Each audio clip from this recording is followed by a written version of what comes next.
This is JJ Barrett, and you're listening to The Step Back. I like this, TK. I like this, TK. I like that.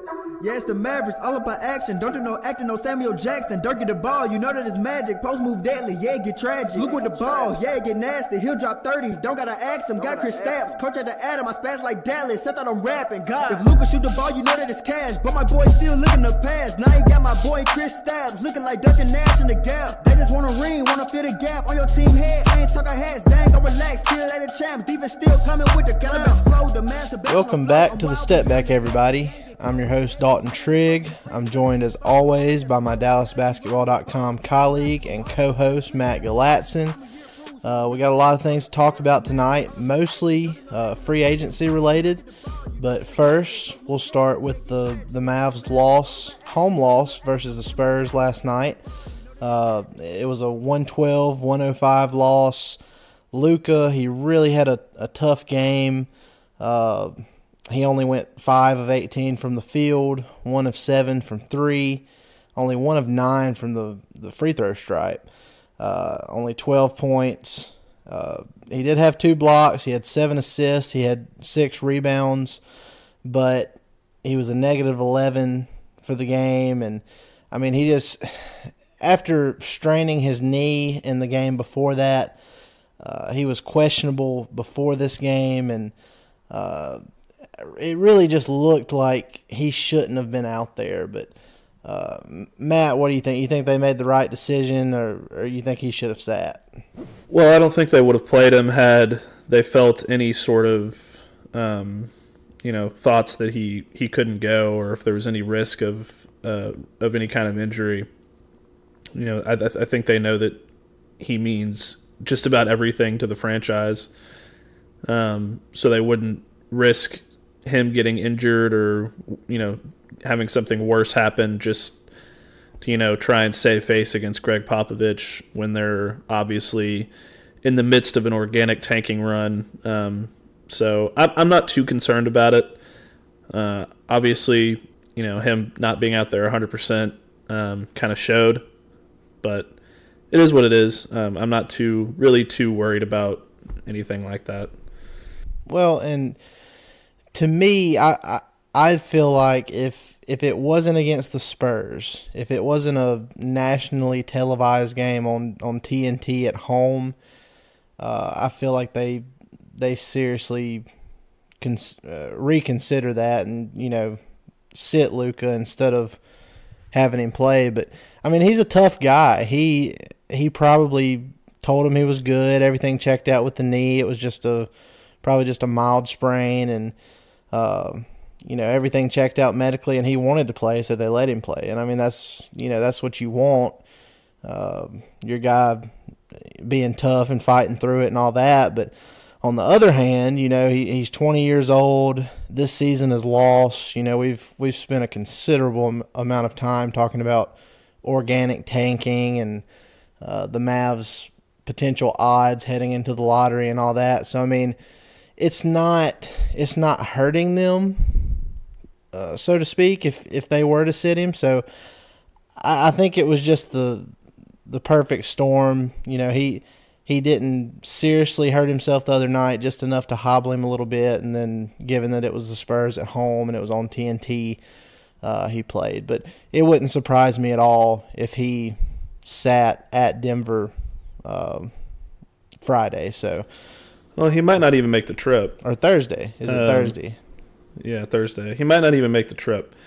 But just, from my perspective, I don't think there's any way that had he shown any sign of, the injury getting worse in any way, that he would have even been dressed out for the game. So I guarantee you the conversation was, Luka, we took a MRI or whatever of your knee, and there's no structural damage, just a little strain. So, there's nothing really to worry about here. You're just going to be day to day. And he was probably just like, no, I'm going to play. And they're just like, well, if you really want to, it's fine. And he's like, no, I am going to play. And they were just like, okay. Well, whatever you say, sir. Whatever you want, Luka, you can have it. Just take it. But yeah. I mean, I don't want to sugarcoat it too much. He just had a really bad game. We've forgotten this a lot throughout this season, but he is still a rookie that hasn't had too many of those, rookie type games. But this was definitely one of them, and he still ended up putting up 12, 6, and 7. Now he did have 9 turnovers, which is atrocious. The free throw thing really has to be fixed this offseason, but it's got to be the primary focus this offseason, right? I think it has to be. The 3-point shooting, we've seen it before when he's rested, when he has his legs underneath him, that 3-point shot is fine.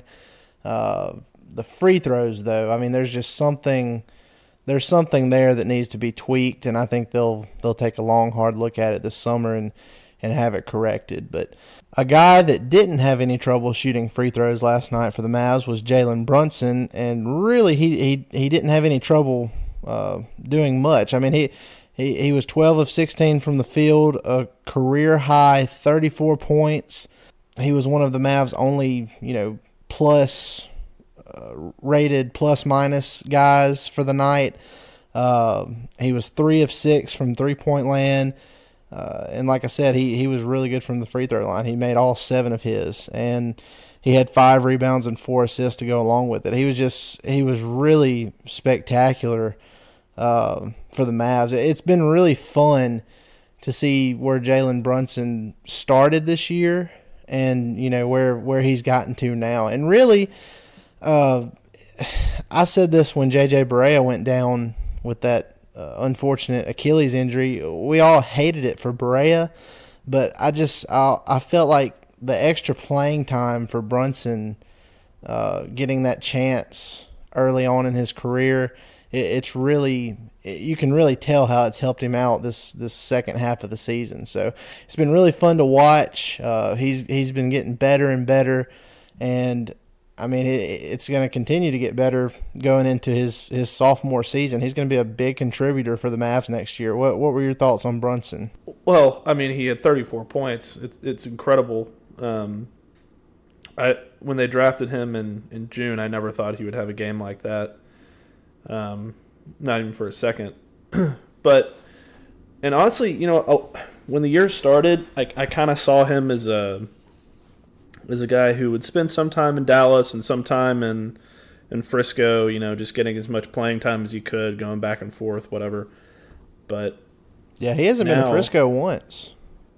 No, he hasn't, and he's been much better than I expected. He continues to get better and better every week, and it's not inconceivable that he turns himself into what J.J. Barea was for the Mavericks during their championship run, or really even what Jason Terry was doing.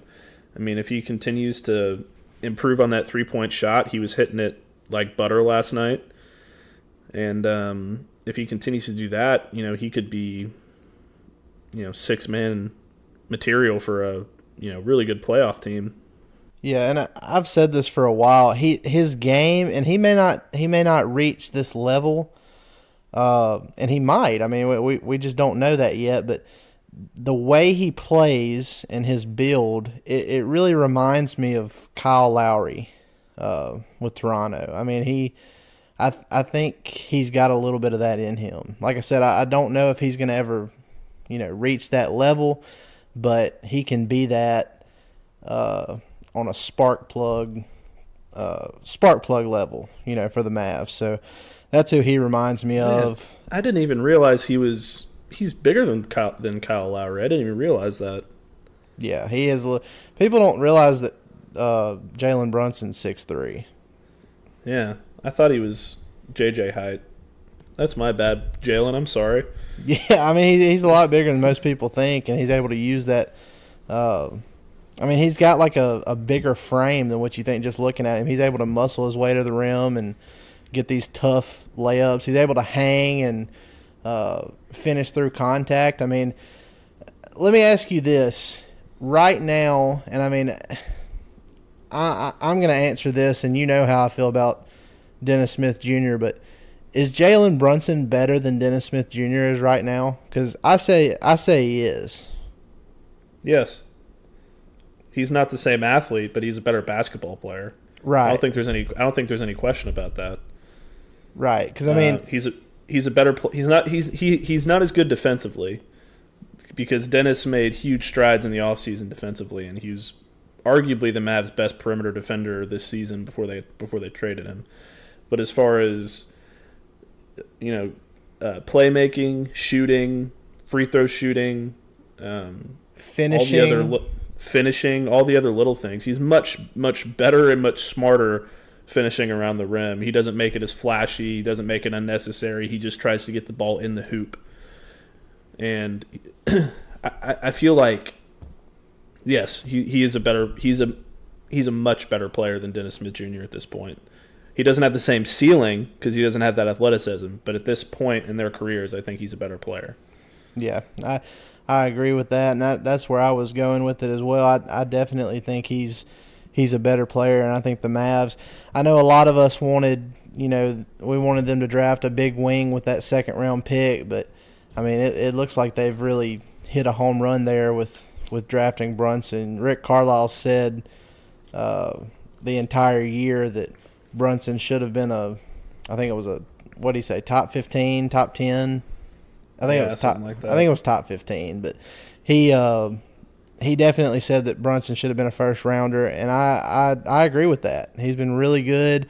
There's a lot of teams, Orlando, which they recently traded for Markelle Fultz, but Orlando, Phoenix, and a couple other teams that really could have used him this season that passed on him. So good game from Brunson. Tough game for Luka. Like I said, next game they'll be at Denver tomorrow night, and then they'll be playing the Cleveland Cavaliers at home on Saturday. And another stat line from the game last night, Dirk, he started out sizzling. He had 8 points on 3 of 3 from the field, but he didn't score from that point on. Only played 18 minutes, finished 3 of 5 with his 8 points, had 3 rebounds too. But after that game, he now sits 27 points away from passing Wilt Chamberlain for 6th on the all-time scoring list. Do you think that Dirk can get those 27 points in these next 2 games and pass Wilt during that Cleveland game that's at home on Saturday? Well, apparently Larry Nance Jr. can't guard Dirk for shit. So that is a good point. I wouldn't be surprised if he did it against Cleveland at all, because that's who he got his 30,000 points against. That is very observant of you. That's awesome. Now I'm more confident than ever that Dirk's going to get it Saturday. Well, yeah, I mean, he's shown already this year that in the last couple of weeks that he can get 12, 13, 14 in the game. So I have no reason to believe he can't get 10, 12, 13, 14 points against Denver and then turn around and roast Larry Nance Jr. for a little bit on Saturday. Well, and if he doesn't get it Saturday, if he can't score 27 points in the next 2 games, there is another home game on Monday after the Cleveland game against the New Orleans Pelicans. But after that, then you've got 3 straight road games at Portland, at Sacramento, at Golden State. So it's gotta happen either against Cleveland or New Orleans, and I would prefer it to be Cleveland for personal reasons, and also, it's just a weekend game. You've got the weekend crowd. I don't know. I really want it to be that game. So we'll see if he can do it. I think he can, and I'm really glad you brought up the Larry Nance point. I'm more confident than ever. It'll happen for you, Dalton. Don't worry. I really hope so. I'm calling it right now. He will get that bucket in the second quarter against Cleveland. Well, he's going to come out firing. He's going to come out firing. I'm going to hold you to that.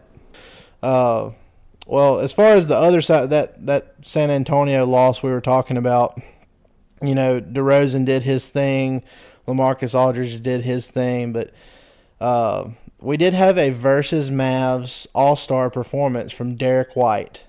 Did you see? Dalton, not every player that plays against the Mavericks that has a good game is a versus Mavs All-Star. Yes, he is. He's not he's not a versus Mavs All-Star. He just had a good first half. No, he is a versus Mavs All-Star. Let me explain this. A versus Mavs. Here's how I come up with these. So let's say Derek White, he shot 10 of 16 from the field, 3 of 5 from 3, had 23 points in 33 minutes. So his averages on the season are 9.8 points per game on, let's see, he is shooting 49% from the field and 34% from 3. Okay, so in this game versus the Mavs, he shot 62.5%. I mean, okay, but also since the end of February, he's scored 15, 14, 11, 18, and 23. Okay, what was the highest total there? 18. No, it was 23. Okay, it was 23 against the Mavs, but you know what I'm saying, like. He's been trending up this month, and the Mavs are not a good defensive team. So I think he has to have a couple of more good games. Like DJ Augustine is a versus Mavs All-Star, if there ever was one. Derek White has to have a couple more good games for me to consider him a versus Mavs All-Star. Okay, well, I'm always going to look at the season averages, and I mean if it's he also had 26 against Brooklyn at the end of January. So, well, he's a good player. Well, I'll give him that. He is a good player, but still, like I said, he really outplayed his season averages versus the Mavs. But anyway, we could argue about that forever because you're not going to change my mind on that. But we'll move we'll move on. We're gonna start talking about a lot of Mavs free agency stuff. We're gonna talk about Kemba Walker and.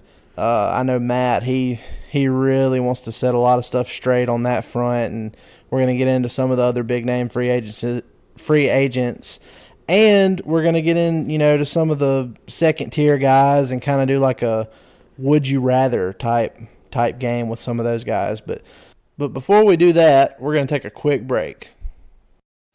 All right, guys, now we're going to talk a little Mavs free agency stuff with y'all. Here recently, there's been reports that Kemba Walker is the Mavs' top priority this summer. That was from the Charlotte Observer. And, I mean, we've talked about this, Matt. He's really – I mean, I realize that this is mostly agent talk and, they gotta try and get Kemba his money this summer, but – I don't believe that Kemba is the Mavs' top target. Like we've talked about, they've got this thing we call Plan K, and that plan starts with Kevin Durant at the top. And then, like Fish has been saying, if as soon as he says no, then you move on. Then you move on to Klay Thompson and so forth. So Kemba, in my opinion, he's probably somewhere around maybe fifth or sixth on that list. I think he should be much lower. Well, I was about to say you feel pretty strongly that he should be a lot lower than that. I think he's a really good player. I mean, he's not what the Mavs need by any means, but why don't you go into telling us why you feel the way you do about Kemba? Well, I have kind of two ways to attack this on why I think this is just an absurd report. I mean, it's not. I have no doubt that that this is what the Charlotte Observer heard, and that he reported what he was told. So it's not a shot at that writer. What I'm saying is, and you kind of touched on it earlier for one of my points, and that is this is agent talk. This is all the free agency talk around ESPN and NBA TV and the TNT postgame show has been about Kevin Durant and Kyrie Irving and Jeff Schwartz, who is a Mavs buddy and Kemba Walker's free agent, or Kemba Walker's agent. Just he doesn't want his client to get lost in the shuffle. I mean, he wants teams to remember that he is one of the top guys out there, and that's fine. That's absolutely fine. Well, look, if you don't believe that Kemba hasn't been lost in the shuffle, I mean, I absolutely agree with that because, the NBA All-Star Game was in Charlotte this year. You had Kemba, the hometown guy, and then basically, Steph Curry, he's from North Carolina, so they featured him and Seth and Del Curry, and then the actual All-Star Game, in my opinion, Dirk kind of stole the show with his flamethrower moment, hitting 3 really deep threes, and you really didn't hear much about Kemba Walker. So, I mean, when the All-Star Game is in your hometown and you're playing in front of that hometown as an All-Star, and you kind of get overshadowed, that kind of tells you where you're at. Yeah, and then another way I look at it is from a fit perspective. I mean, if you think about this logically, I don't know how many people just are seeing the name Kemba Walker and then seeing that he was an all-star starter and then watch his SportsCenter highlights and they're like, ooh, he would be a good Maverick.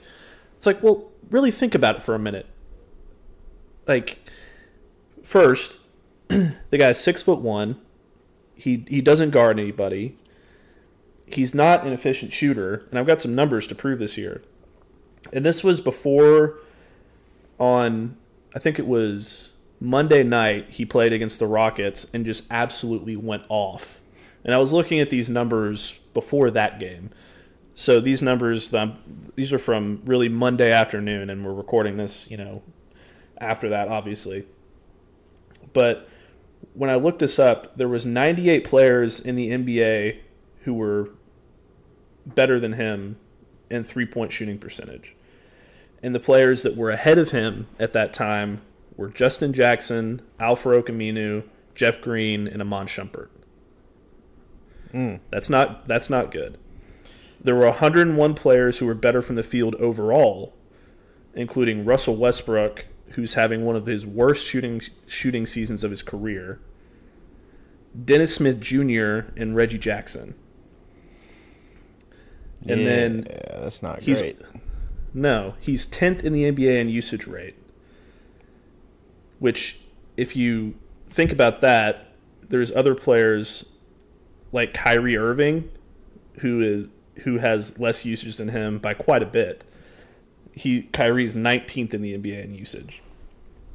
And he's 10th in usage rate, but he's 93rd in turnover ratio, 128th in assist ratio, and 187th in true shooting percentage behind Wes Matthews, PJ Tucker, Jabari Parker, and Michael Kidd-Gilchrist. Yeah. So, I mean, my final thing here, and this should resonate with a lot of Dallas people. We were frustrated with Dennis Smith's shooting. And I think people watch Kemba, and like I said a minute ago, and they think he's Kyrie Irving, light, kind of. They see kind of the same traits a little bit, but they're in different stratospheres. And his shooting numbers are much closer to Dennis Smith Jr. than Kyrie Irving. I think he shoots from 3. He shoots 35%, and Dennis Smith shoots 33%, I think, and Kyrie's all the way up at 42. And that's just one stat. Every other stat, Kyrie blows him out of the water. So why, if both of these guys are free agents, and Kyrie's not only a better shooter, passer, more efficient player, and all of these different things, would he not be your number one target? Because you don't pick Kemba Walker as your number one target just because of his agent and call it a day. So I don't know what other reason people are saying he would be the top target. Well, and look, I get what you're saying with all those stats, and I mean that's really not great that he's being associated with the players you named off there, but I can't sit here and say that Kemba Walker and Dennis Smith Jr. are on the same level, because I mean it's not even close right now. I mean, I don't think so either. I'm just saying in terms of shooting efficiency, they're closer to each other than Kemba is to Kyrie. And let me say, I think this is my personal comparison for Kemba, and I know he's like an inch or so shorter than him, but it's kind of like when Monte Ellis was with Golden State. He was putting up 24, 25 points per game. His shooting from the field and his three-point shooting was, similar to what Kemba's is now. And then, once he left Golden State and went to Milwaukee, his numbers kind of dropped a little bit. So, Charlotte, they haven't been a good team by any means, so that could have something to do with it. But as far as just his efficiency and how he plays, I think I relate him to Monte Ellis more than I would somebody like Dennis Smith Jr. just because of those few reasons. That's kind of, like I said, Monte is a little bit taller, but just the way things worked out for Monte in Golden State and how Kemba's putting up big numbers in Charlotte, I kind of make that comparison there, and I think they're pretty similar. Can I make one more point real quick, Dalton? Of course. I think that when you're approaching this free agency, there's one thing you really need to look at as far as, the big guy you're going after. Does he have a higher usage rate than Luka? If that player has a higher usage rate than Luka, he should be off your list.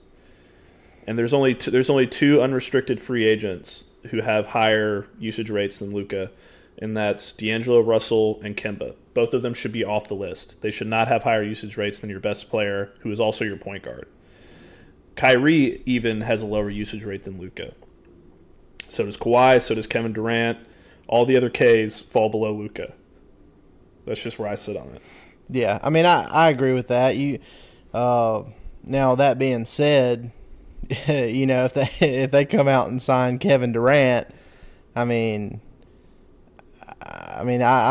not saying that Luka is going to continue to have that high usage rate or the highest usage rate on the team, but he will be your facilitator, and you'll have a guy like KD. You'll want to have them on the court at the same time together. So I mean, it'll probably be hand in hand there. I don't think Luka's just going to be like the guy, but I get what you're saying there. But you definitely want to, have at least a couple of guys that you can lean on. Like last night, he had a really poor shooting game. He was still able to get some rebounds and assists and all that. And Jalen Brunson had a really good game to kind of make up for that, but it still wasn't enough. They need as many guys as they can get that can just give you an automatic bucket when you're struggling. And I mean, it'd be absolutely incredible if they could land a guy like KD or Clay. But I agree with your point on not signing definitely a point guard that currently has a higher usage rate than Luka. Well, and I think the one person on the entire free agent list that you make that exception for is Kevin Durant, because he's the best player on the planet. And another thing is, Kemba is going to attract a max offer, right? Yes. I mean, are we all in agreement on that? Yes. Everyone listening, I'm sure, is too. He's going to get a max offer.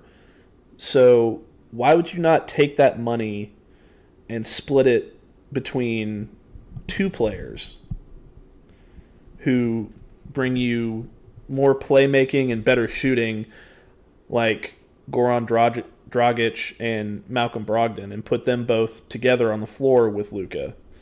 I think that's a way better option.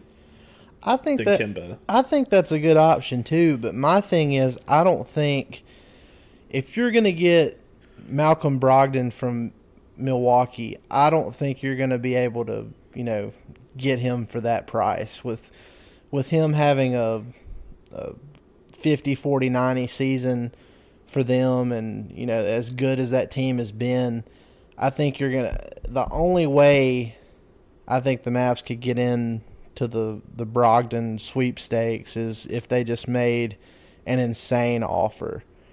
Make that offer and use your trade exception to get Dragic. Now, let me ask you this, because this, I mentioned it earlier. This is just this is one, would you rather scenario. If you had to choose, which I know what you're gonna say on this, but just for something our listeners can ponder on here, if you had to choose between giving Kemba Walker a max for, say, the next 3-4 years, starting at $32 million, or Malcolm Brogdon a max contract, and his would start at $27 million, so it'd be $5 million less than Kemba. Who are you picking there if you had to give a max contract? I would pick Brogdon. I wouldn't even think twice about it. Well, see, I don't know. It depends on the length of the contract, but I don't know. I'd still probably take Kemba for that money.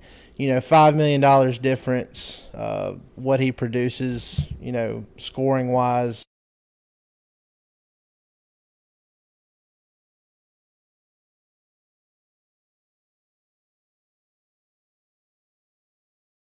Now Brogdon, he does a lot of he's like a glue guy. He does a little bit of everything. But I think, if we're just looking at it from a scoring perspective and what the Mavs need in that category, and if we're talking about that much money, I think I'm going to take Kemba if the deal's, around 3 years and not 4. But I don't think they need a pure scorer out of free agency, because I think they have that with Porzingis. I think he's going to be your number one scorer next year. But they need at least one more person, in my opinion, that can create their own shot. Brogdon can create his own shot. He's 4 inches taller than Kemba. He plays way better defense than Kemba. And like you said, he's 50, 40, 90, whereas Kemba is 40, 30, 50, or 40, 30, 80. So, I mean, except for volume scoring, he's better than Kemba in almost every category. Right, but I guess that's the only, for that money. Now, what you were saying earlier, if we could get 2 players for the price of what Kemba's max would start out at, almost $33 million, then absolutely. But, with Brogdon basically playing in the shadows of Giannis Antetokounmpo and Chris Middleton, I mean, that's a lot of money to commit to a guy that, you haven't really seen him in a bigger role than what he is. And I mean, that's fine. What he's producing now is fine, but I just don't think I'd want to give him $27 million per, for the next 3 or 4 years. But I mean, in my opinion, either one would be a good option for the Mavs in the short term.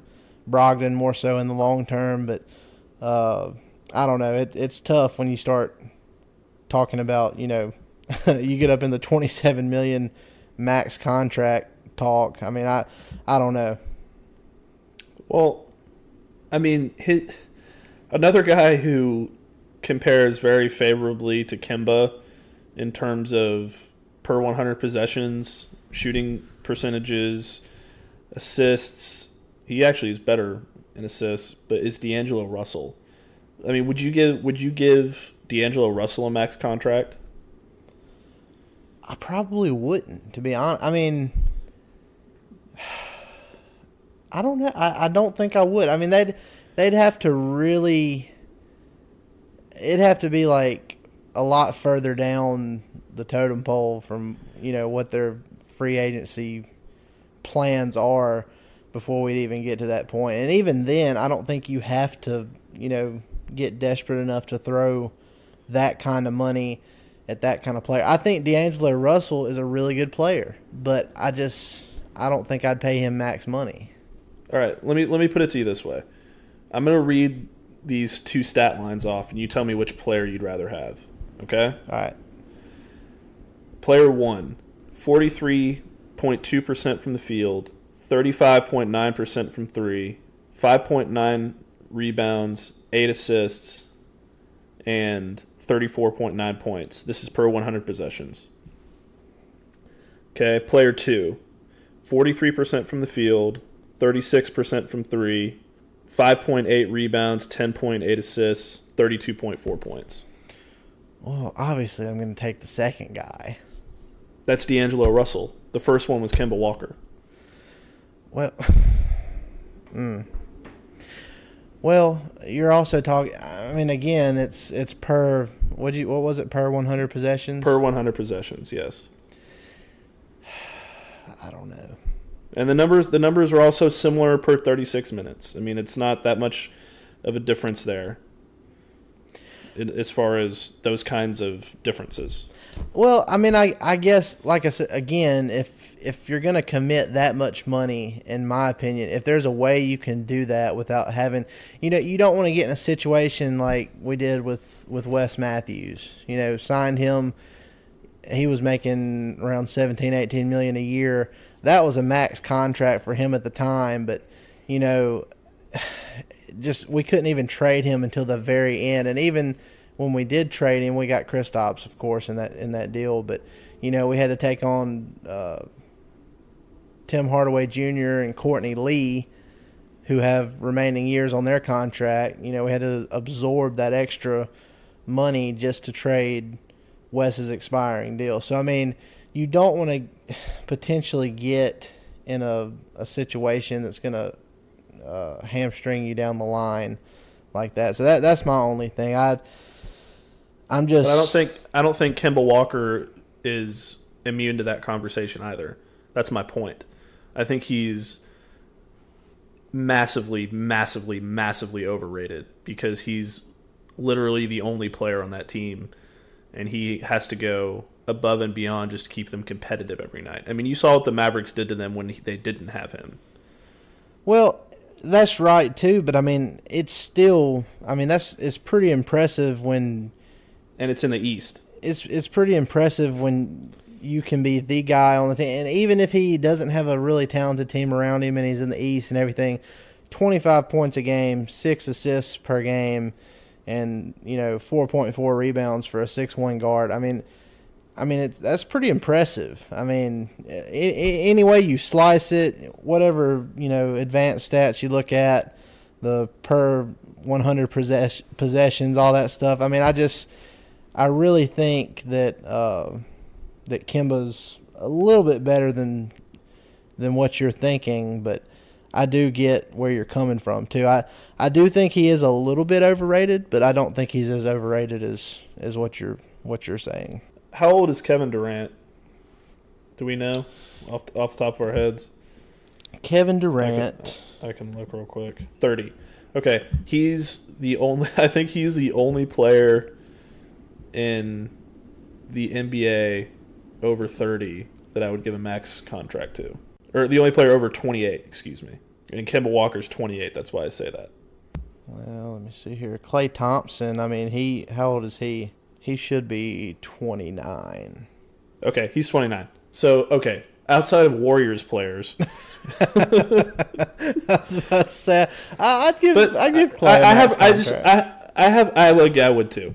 Well, I guess what I'm trying to say is Kemba being 28 years old and having that much usage for that long in his career, because he's been in the NBA as long as Kyrie has, but he's also 2 years older than Kyrie is, because they were in the same draft, I think. But I don't, I worry about giving a max contract to a guy that age with that much usage. I thought the Rockets, even though Chris Paul is still a very, very good player, and he was last year, and he has been this year when he's been healthy, the later years in that contract are what are really going to hurt them. And I don't want the Mavericks to get into that situation for a guy like Kemba Walker, who when he's 32 years old, his knees are breaking down because he was driven into the ground his first 8 years in the NBA.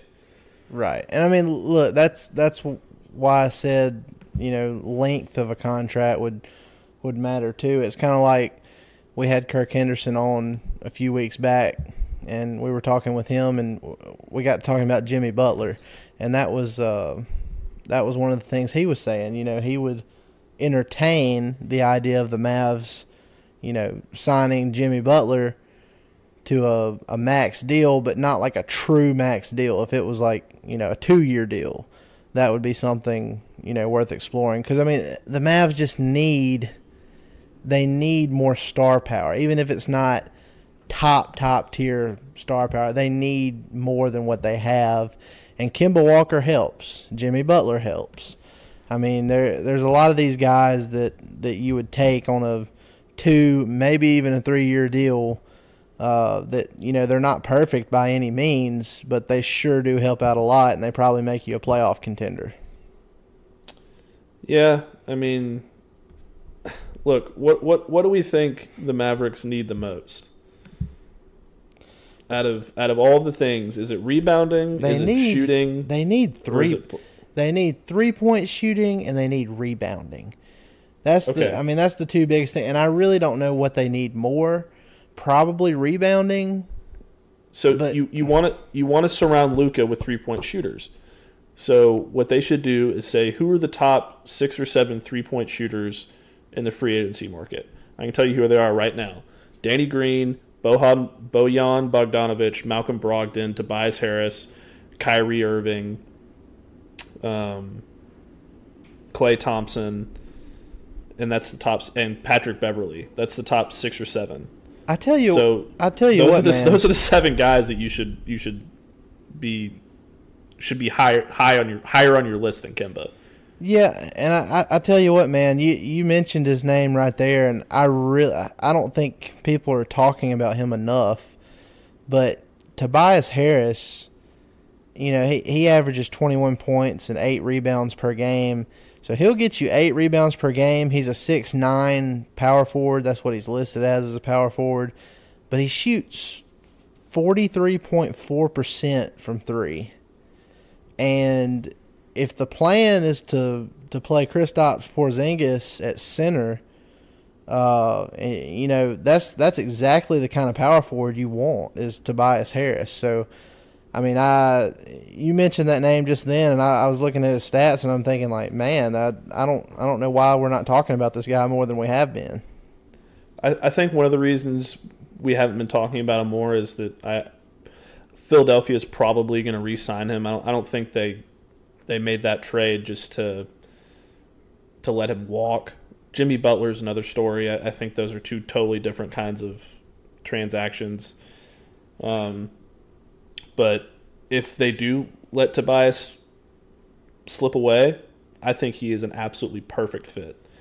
Like you said, 43% from 3, 53% from 2, 56 or really closer to 57% from the field overall. I mean, the guy is.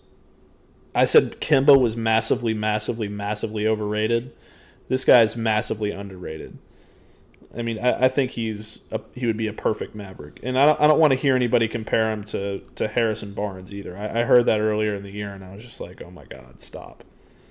Well, and the reason I say that we haven't been talking about him near enough, I feel like some of these guys like Chris Middleton and Klay Thompson, I think they're probably going to stay put where they are. There's always a chance they could leave. I'm not saying that can't happen, but I feel like you'd have a better chance of getting a guy like Tobias Harris if you threw big money at him. Because Philadelphia, they probably didn't make that trade with intentions of letting him walk, but depending on how the season ends and depending on what they do with Jimmy Butler too, I don't know. I don't know what to think of that situation. I will need to pay more attention to Philadelphia the rest of this year just to see, what that situation is like, because I just get the feeling, without having, watched them a lot since that trade, I have a feeling that he's more gettable than we think he is. Okay, well that's another fun would you rather.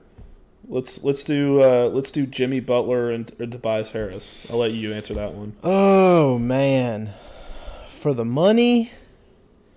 And are we talking like are we talking like a short-term deal or a long-term deal? Because that factors into this. Let's say a 2-year deal.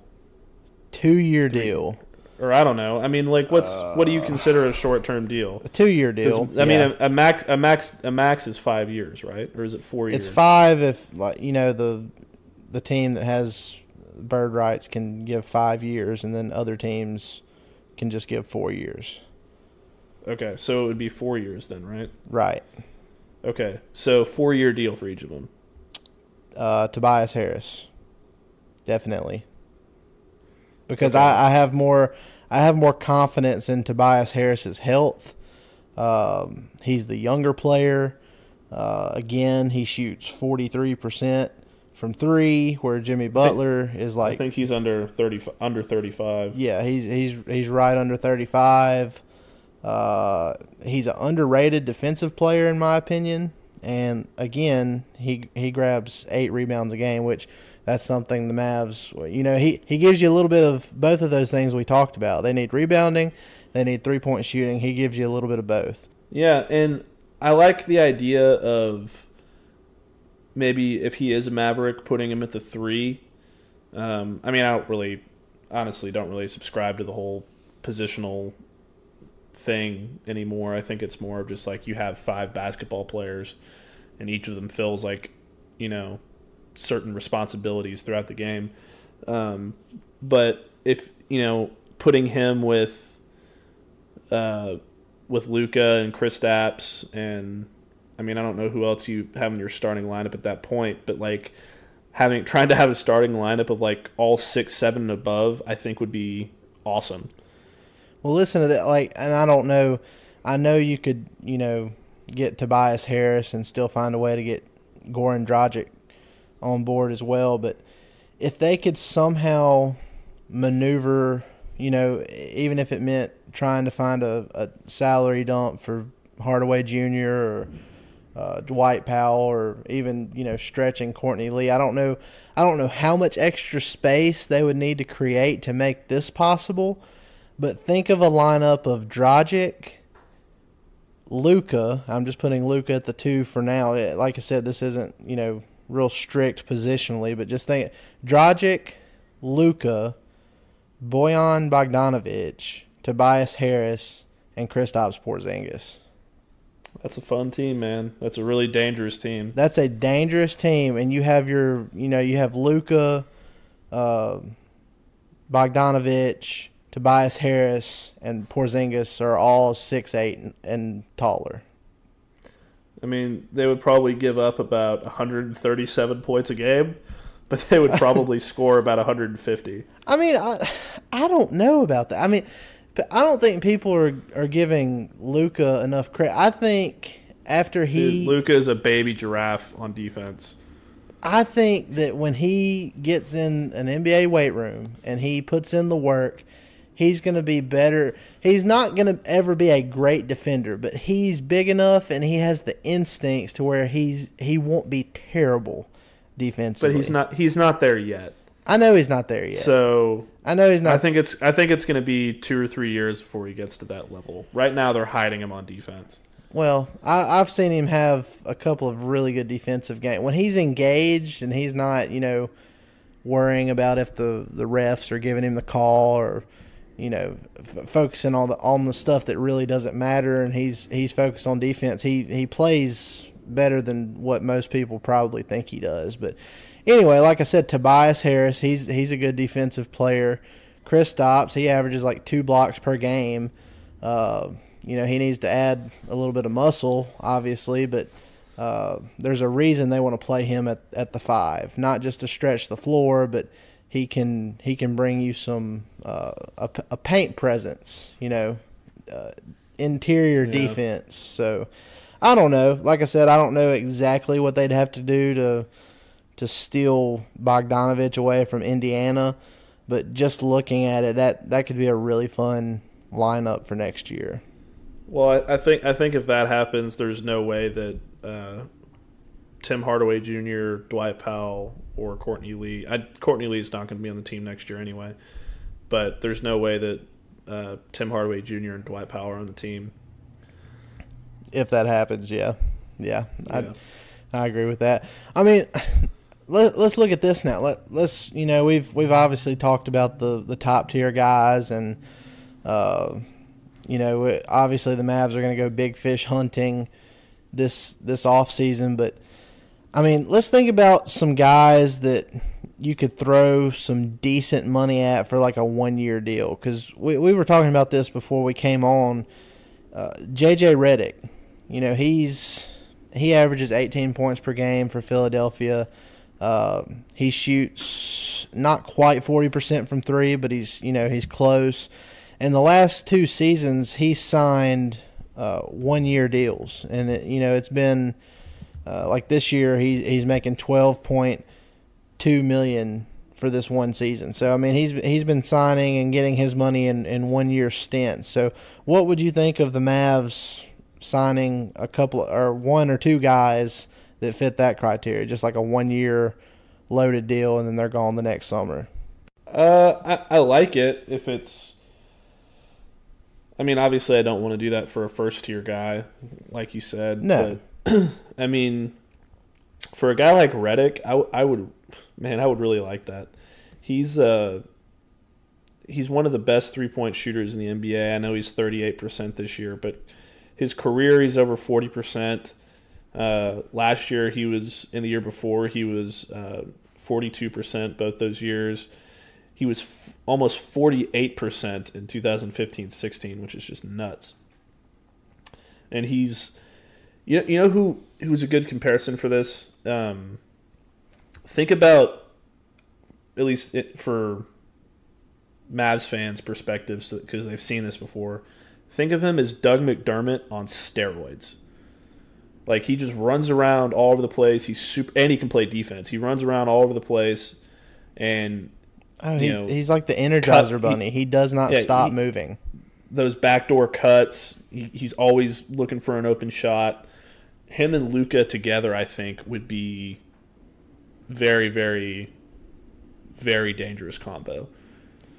Well, and this is another guy that, just off the top of my head, I'm thinking about guys that I wouldn't mind having on a 1-year deal, and even if it was north of like $10 million or somewhere around what JJ Redick's making now. But what about Rudy Gay? Because he's come back. He's 32 years old. He's only averaging 14 points a game, 6.5 rebounds a game, but he's a 6'8" small forward, and he's shooting 41.4% from 3 for the Spurs. So I mean. You don't think he could be one of those guys? Man, I'm not gonna lie. I'm out on Rudy Gay. There's other guys I'd rather throw a 1-year deal at. Paul Millsap is one of those guys. Let's see who else. Danny Green. Danny Green's one of those guys. Mirotic is one of those guys. I'd actually give Danny Green more than one. I mean, if Danny Green wanted to sign for around $10 million for the next 2 or 3 years, I'd be like, okay, let's do it. Marcus Morris is another one of those guys, although, like Kirk said in our previous podcast a couple weeks ago, I don't think that they're going to go anywhere near a Clutch Sports client again for a while. Yep. Ricky Rubio. Terrence Ross, I think, would be a good one. I really think, actually, that I think I was texting you about this the other night. I firmly believe Terrence Ross needs to be a Maverick like as soon as possible. He'd be a good six-man material kind of guy. So yeah, he's a really good second unit guy. He's one of the best 3-point shooters in the entire NBA. If you're talking about like from a career perspective, this year he's shooting 37%. He's getting better each and every year. He had a down year in 2017-18, but for the most part, he's been around between 37 and 39% his whole career.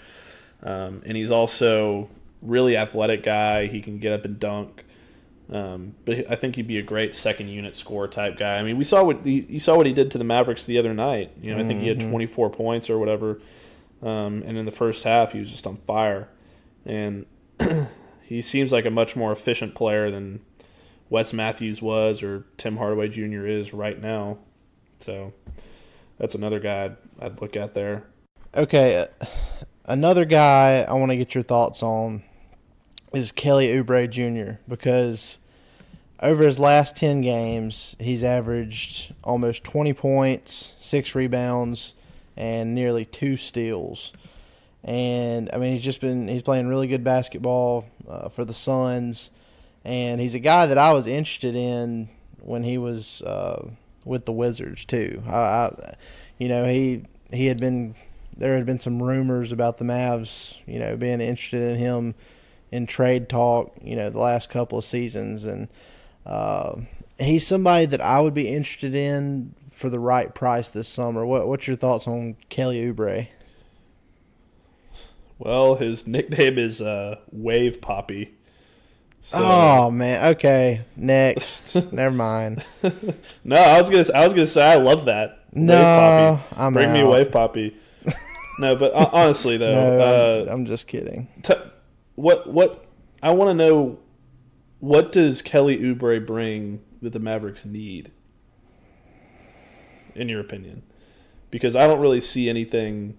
He's 32.6% from 3. That's the best he's shot in 3 seasons.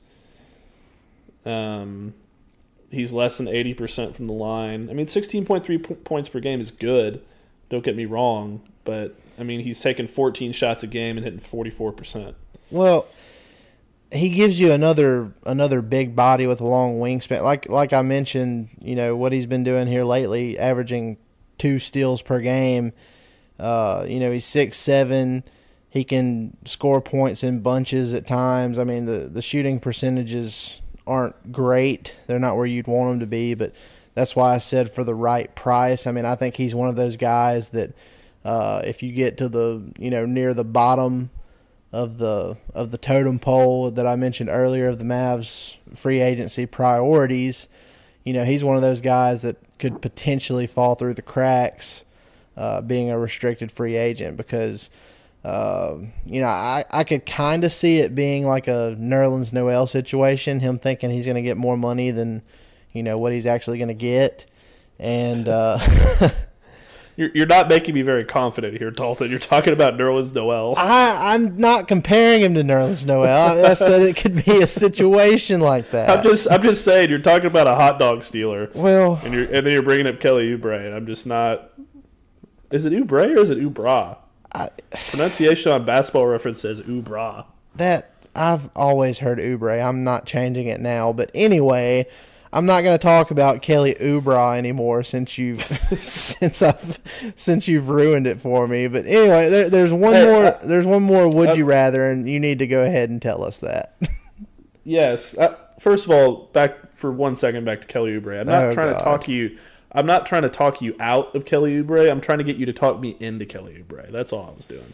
Well, that's what I'm saying. There's not a lot to where I can just turn you into a Kelly Oubre super fan, but he's one of those guys that if you get to the end of free agency and he's still there and he hasn't gotten what he thought he could get, and the Mavs still have some cap space, then maybe you toss him a little ball in there, even if it's like a 1-year deal. I don't know. Well, that's fair. See, we were talking about 1-year deals a few minutes ago. I think that would be a good 1-year deal. See what you get out of the guy, kind of a thing. But then again, if it's a 1-year deal, he's restricted free agent. I highly doubt Phoenix doesn't match that. But anyway, we'll move on from Kelly Oubre. Yeah. So one other would you rather I was kind of kicking around in my head while we were discussing these other guys. It's with big guys. I know we've all been talking about Kristaps Porzingis being, the Mavs envisioning him as a 5, but I mean, like Bobby Corrales said in our podcast last week, he's always been more comfortable in the role of 4. So I would like to think that he's going to have some preference on what he's doing some insight onto what he's doing on the floor. So 2 more free agents are Nikola Vucevic and Boogie Cousins. Vucevic, and that's not even a question for me at this point. I am so happy that you just said that. Dude, I was on the Cousins train. I was full on for Cousins before he tore his Achilles, and even afterwards, I was thinking, well, he didn't really depend as much on athleticism for his style of play than other players that have done that before have. So I was even hopeful then. I was hopeful when he first came back and he had a couple of good games and limited minutes, but man, after seeing a larger sample size, it's not even close for me. I'm taking Vooch. Good choice. You were a very big Boogie stan last year, and the year before, and I'm still a fan. I like Boogie Cousins. I just like the guy. I can't help it. I know he had a bad reputation when he was in Sacramento, but you try playing in Sacramento, Dalton, and see how right. You like it. And he was a great teammate in New Orleans. I'm close to the Pelicans down here, and I heard nothing but great things about him, not just with his teammates, but around the franchise and in the community. He's just a great guy, and I think a lot of people don't realize that because they see him lose his temper on the court, and they're just like, oh man, there's something wrong with him. But I mean, it's really not. He's a great dude. I'll always be a fan. But yeah, I'm out on DeMarcus Cousins to Dallas. You know who I kind of liken Boogie to in another sport, who I think has a really bad rep, and he doesn't deserve it, is Des Bryant. Like, yeah, I feel like they have very similar personalities, and they're very misunderstood. And I think they're both actually really good teammates. And I don't know. I've just always kind of made that comparison. Yeah, I agree with that. I can see the similarities there. So the last thing that I want to do before we move on or end this thing or whatever is I want to bring this thing all the way back around to Kemba for a second. We're not going to spend a whole lot of time in it. And this is going to be a would you rather. So we spent all this time talking about all these different free agents, right? So I'm going to go through a list, and this is going to be kind of a quick fire thing. And okay. I'm going to say a free agent, and then I'm going to say Kemba, and you're going to tell me which one you'd rather have. You ready? And then we're going to go down the list and see where Kemba falls. Okay. All right. Kevin Durant or Kemba Walker? Kevin Durant. Kawhi Leonard or Kemba Walker? Kawhi. Klay Thompson or Kemba Walker? Klay. Kyrie Irving or Kemba Walker? Kyrie Irving. Chris Middleton or Kemba Walker? Chris Middleton. Tobias Harris or Kemba Walker? Tobias Harris. Jimmy Butler or Kemba Walker? It's getting harder now. Dadgummit. I'm gonna pick Jimmy Butler, and that's gonna make you so happy. D'Angelo Russell or Kemba Walker? I'm gonna take Kemba here. I'm gonna take Kemba over D'Angelo Russell. So, do you think the Mavericks are really gonna feel that much differently that Kemba Walker is the first on their list? He's number one when we have him 1, 2, 3, 4, 5, 6, 7. We have him 8th.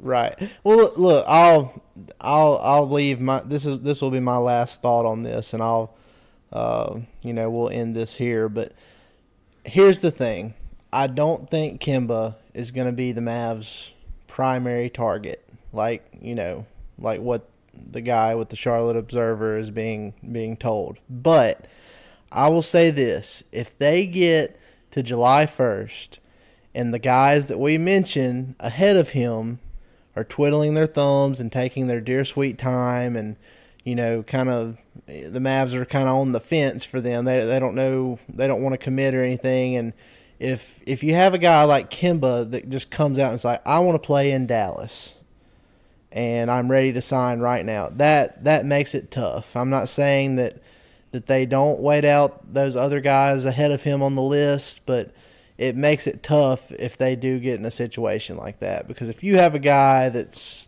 of Kemba Walker's caliber that wants to be a Maverick, it makes it tough. You got to think about it. So that's my last thoughts on Kemba. Okay. My last thought is that if the Dallas Mavericks sign Kemba Walker to a 4-year or 5-year max deal, whatever it is, it'd be 4.